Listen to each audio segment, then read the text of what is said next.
Okay, on the back of our reference sheet, most of the back is about area, volume, surface area. So we're going to add a couple formulas that aren't given to you. The biggest one that you're going to use a lot that's not given to you is a triangle. You have to know this formula, so it's helpful to just write it down as soon as you start the test.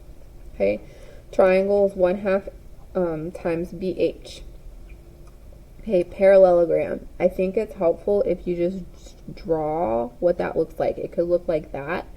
It could look like a rectangle, or it could look like a square. Those are all types of parallelograms. So depending on what shape you get, you'd still use the same formula. Okay, for regular polygon, it's not going to say regular polygon. It might say regular hexagon, regular pentagon, regular octagon, those kind of things. If you don't remember what those are, you're going to need to study them. Hexagon is 6, pentagon is 5, octagon is 8. You're going to need to know those things. Okay, some other things that are helpful when we think about perimeter, we are thinking about the outside. When we think about area, we're thinking about the inside. So those are helpful things to write down. Okay, other things with area, we did population density. Population density is easy to remember. Population goes on the top because that's what you're talking about. And then the bottom is area. We talked about density when we talked about volume, and that's mass over volume. Now, most of you have done this in science before, and this is a pretty common formula, so you might already know that. You probably write it as D equals M over V. So if you remember that, you don't have to write out the words. Okay, so those are two options. For the rest of this page, we're going to use our empty space over here. So one of the things we dealt with a lot with volume and surface area were when we had similar solids. We did scale factor, area, and volume. Scale factor was in the ratio of A to B. If we were doing any type of area, we had to square it.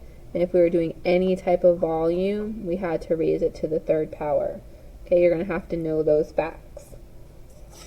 Okay, down here with the trig stuff, they give you all these formulas. They don't give you Pythagorean theorem. So it might be helpful to write that down because that's to do with right triangles too. If you need a picture to help you remember, C is always the hypotenuse. It goes across from the right angle. The A and the B's don't matter. You can switch them around, but usually we make A the small one and B the medium one. Another thing with the Pythagorean theorem is you can rearrange it to figure out if a triangle is acute or obtuse. So if you rearrange it like this, and you look, C squared is smaller, it makes it acute. And if C squared is bigger, it makes it obtuse. All right, now we're going to use this empty space and we're going to split it in half. And we're going to write some facts about circles. Okay, there are two really important facts about circles that we don't get the formula for. So we're going to write arc length, the degrees of the arc, and 360. And the other formula is area of sector. The nice thing about this is that this side of the formula is exactly the same for both of them.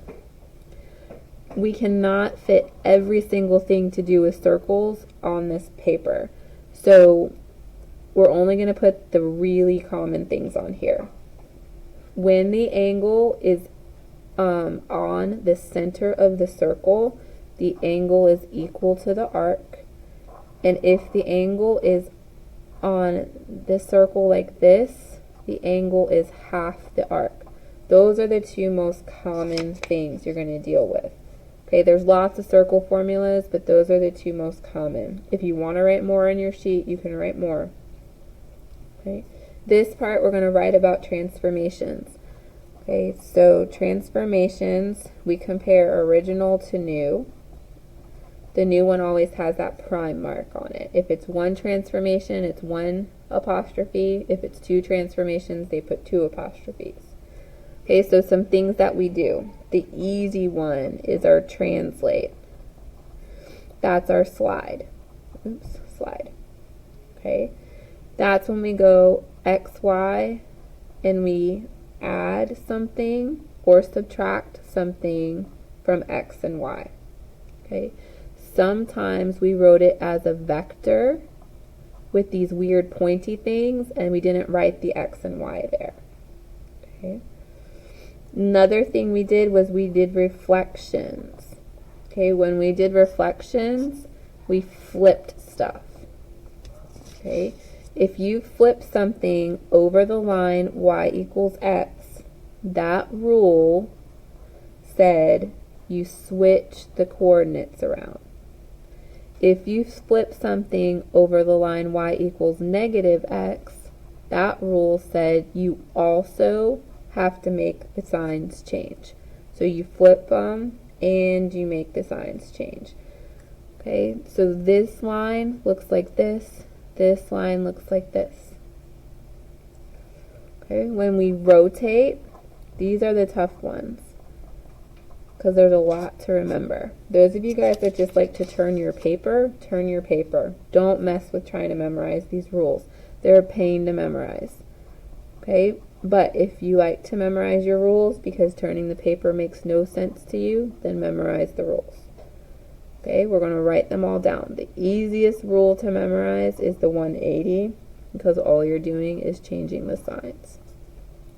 Okay, these rotations that I'm writing down are all for counterclockwise. Okay, when I write them in order, for me, the 90 and the 270, when I think about them, I know I have to switch the X and the Y. For the first one, the smallest one, I put the negative in the front. For the bigger one, the 270, I put the negative in the back. That's how I think about it. Okay.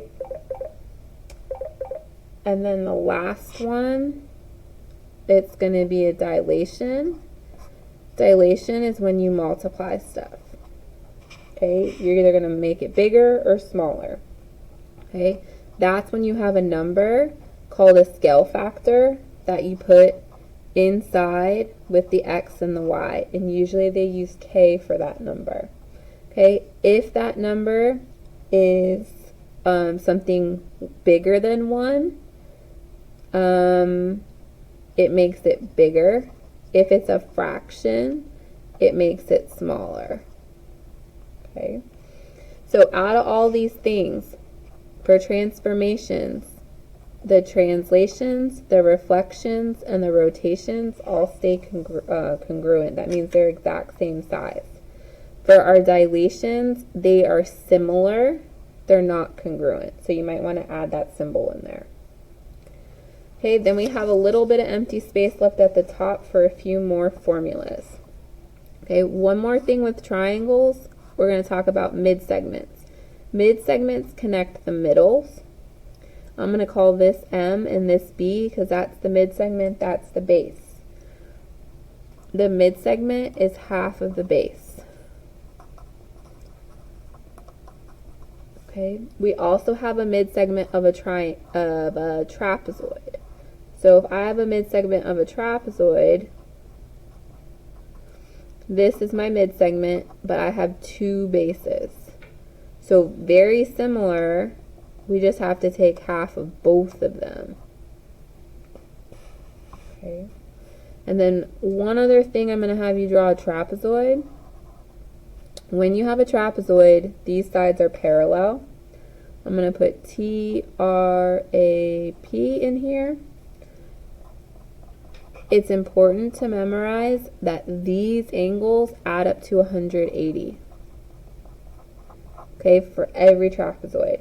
The angles that are between the parallel lines make 180. They're consecutive interiors. That's why they make 180. Okay, so that's the back of your dump sheet.